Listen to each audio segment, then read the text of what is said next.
emergencies or you're way behind and you need to do it, but don't make that every night, okay? Your folks at home are waiting on you, your bed is waiting on you, your pets are waiting on you.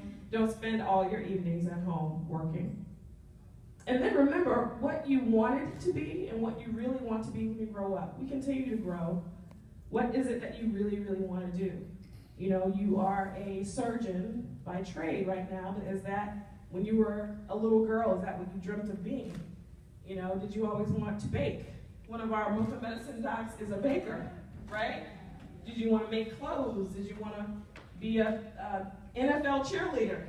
I think Regina Bailey is coming, one of our movement med docs. She's a lawyer and an previous NFL cheerleader, beauty queen. What else did she do? She won like weightlifting competition. I mean, do it. Why not? Why not? Do what you love. Life is way too short. And then go sit down somewhere. Like for real. So my husband is very real. I don't know, for those of you who may know, my husband Rick Sminer personally, that's my brother by the way. Thanks bro for working. So one of the funniest things, like literally it led to the development of the book. Y'all let me know about my time, by the way. I'm probably over now, okay? One of the first things that led to me starting to write the book was, okay, you know, I think by the birth of my second child, so working full time, coming home, you know, want to be the perfect wife to my husband, present for my children. I'm cleaning up, picking up, you know, literally my husband would have to say, go sit your ass down somewhere. What are you doing? Like, always moving, always. Sit down. Don't be so busy. Busy does not always mean productive, right? Be efficient, learn efficiency, but don't always just be moving just for the sake of moving. Sit down sometimes, okay? So, sorry about the cuss, but you know what I mean. All right, some tips. So, my husband says go sit down somewhere. I thought it was hilarious, and I listened, so I literally sat down and just kind of thought, well, what am I doing? What can I be doing better? So I'm not always stressed out, and we still have time for each other. So, put it on Facebook. I was like, y'all, guess what my husband just told me to do? He said, go sit down somewhere. # Superwoman. All these tweets, all these comments. Yes, girl, yes. And me too. I'm so tired. And I said, this is a thing. Like we are all feeling this kind of at the same moment. This is a movement. Like we need to band together and stop killing ourselves. Yes. Right? So how do we do that? And this is easy, this is stuff you know, but I'm here to give you permission to actually do it, okay? So you know all this stuff, because we preach it to our patients all the time, but I'm preaching to you to do it for you, okay? So some of the things that I write about in my book, it says number 9 here, because I have them kind of numbered by chapter, but I think the number 1 thing is go to sleep. Go to sleep. Sounds easy, not always easy to do. Go to sleep. Turn that computer off, turn Netflix off at a certain time, turn your phone off so your girlfriend who is in a horrible relationship won't call you at 2 a.m., which she does every day. Don't, turn it off, turn it down, turn it off, go to sleep. We should all still be trying to get 6 to 8 hours of sleep every night. We're supposed to. That's what the book says. That's what the book says. To be healthy, happy, whole, 6 to 8 hours. I am committed to this. This is one thing I don't mess with for me. My family, right, Dr. Price, my family knows it. So they know that during the weekends when it's nap time, when they take their nap, mommy's taking her nap too. That means everybody be quiet, no running, talking, laughing, playing, hush, go to sleep. Right? Hubby knows that at about 10-ish, I'm starting to shut it down. So put the kids to bed early. They go to bed at 8. How many of y'all have kids, by the way? Okay, for my ladies that don't have kids, I will say one big tip is if and when you do, train them to sleep well, out of your bed, and early. So that you can have your own free bedtime. Close your ears, but no, so they go to bed early and get into that habit, and then they're rested and they're happier. And then you have a couple of hours to actually spend with your partner before it's time for you to go to bed. So that's my advice. Go to sleep. Next thing is get therapy. Go ahead, just get therapy. Like I mentioned at the beginning, stereotypically, and I think it's getting better. Black folks want to keep it in the house. It's a secret. Don't tell my business. We know Uncle so-and-so has dealt with this for a while, but don't tell nobody. Talk therapy works. Behavioral therapy works. With or without medication. We're not going to talk about that right now, but go see your pastor that you trust and believe, if that's what you want to do. Talk to your primary care physician about what's been bothering you. I almost always end up talking about stress, what's making you feel bad, low mood at, whatever visit. Your annual GYN visit, your follow-up blood pressure visit. How's your stress level? And usually the tears start to fall. Talk about it. Get that referral to a psychologist, a counselor, a life coach. Talk therapy works. Just say no. Just say no. I'm still working on that. Who's a pro with just saying no? Anybody a pro? Really? How do you do it efficiently? No? Just like that? Complete sentence. Complete sentence. No. Yeah, I'm working on that. I'm still at the I'm sorry no phase, but I'm getting there. So soon, by the end of this year, I'm gonna say no. Or not right now. No, thank you. That's polite. No, not even thank you. Okay. No is a complete sentence. Yes, ma'am. Yes. This. Tribe. Squad formation. Beyonce. No. My friend, so that's me. Yay! So we have this crazy idea. Again, Facebook, social media is, it's good and bad. It gives you crazy ideas. So these are some of my friends in Durham. Ladies doing it, owning businesses, doing their thing. Clearly when formation came out, we were like, oh, yes.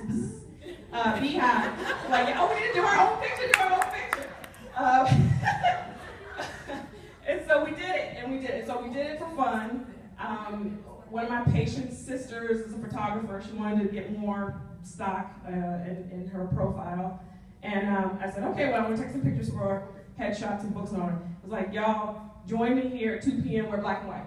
We're gonna do this. We did it, it was funny. Then we posted it. Then we got the responses that were overwhelmingly, intensely loving, warm, yes, girl. And it became like this thing. We were like, we were just taking a fun picture. But what this symbolizes for me is you can't do this alone. Yes. Okay? No man is an island.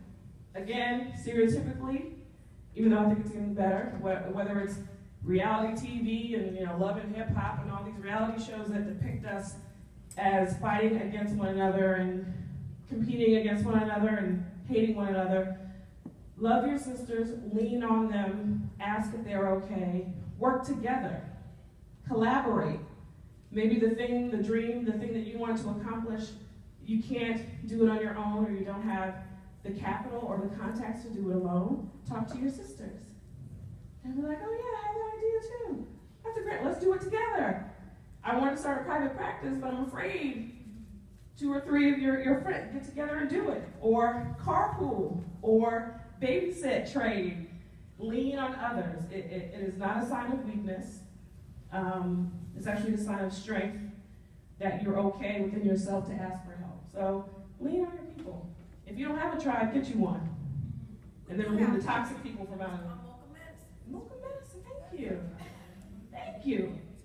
All right, so long story short, so professionally, so we talked about some of the at-home personal stuff.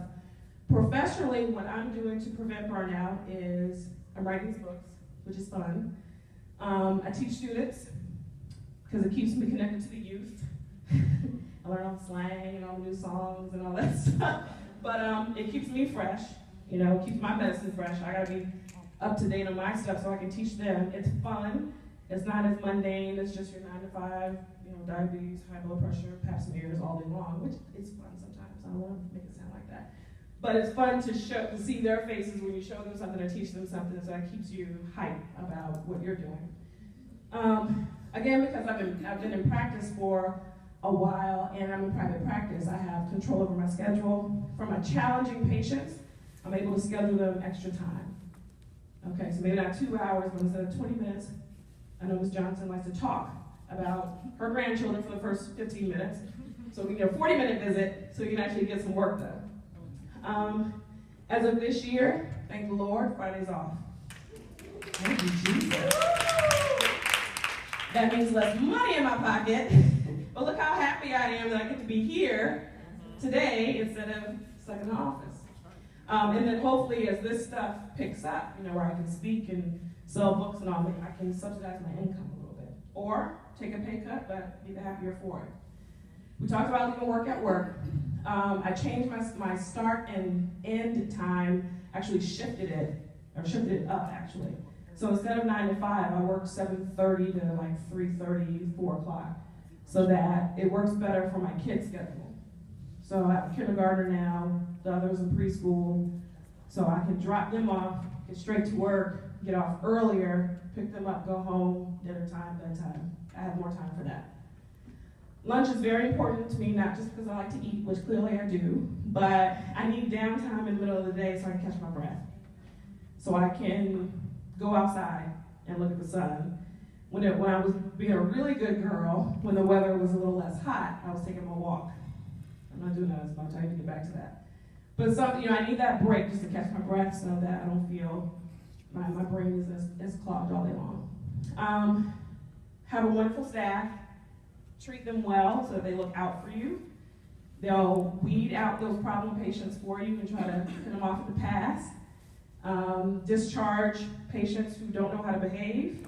Again, it depends on how much control you have over that, but if you work for yourself, you can set your own guidelines. Okay, you've been 20 minutes late 3 times in a row. You gotta go. Or you cussed out my front desk person, you gotta go. You don't want it. Because that burdens you, that makes you feel bad the rest of the day. My next step, I'm thinking telemedicine is the new thing. Is anybody doing telemedicine? Okay, I need to talk to y'all. Yes. Tisha Rowe, one of our other Mocha Medicine folks, is one of the gurus right now. She owns Click It Clinic. And I'm going to learn from her. She has a virtual seminar coming up soon. I'm going to take that. If I can work from home in my pajama pants, I'll be happy, right? So my dream is 3 days in the clinic, 1 maybe at home, telemedicine, other one doing stuff like this. That's my dream. That's my dream. Kind of going along, so we talked about tribe, squad, get your group of like-minded people, Mocha Medicine, Artemis, PMG, Physician Mommy Group. Myself and my friend Manny St. Victor put together a group that we're forming called Thinking About Quitting Medicine. It's not necessarily for those who are just done with medicine, but yes, it's for those too. But it's a think tank, support group, whatever you want to call it. Fraternity of people of like minds. Some of them you may recognize from Mocha Medicine and the conference. We're getting together to help get creative. Like, what do you want to do? I can help you do that. Do you want to write a book? By the way, I'm helping people self-publish now, so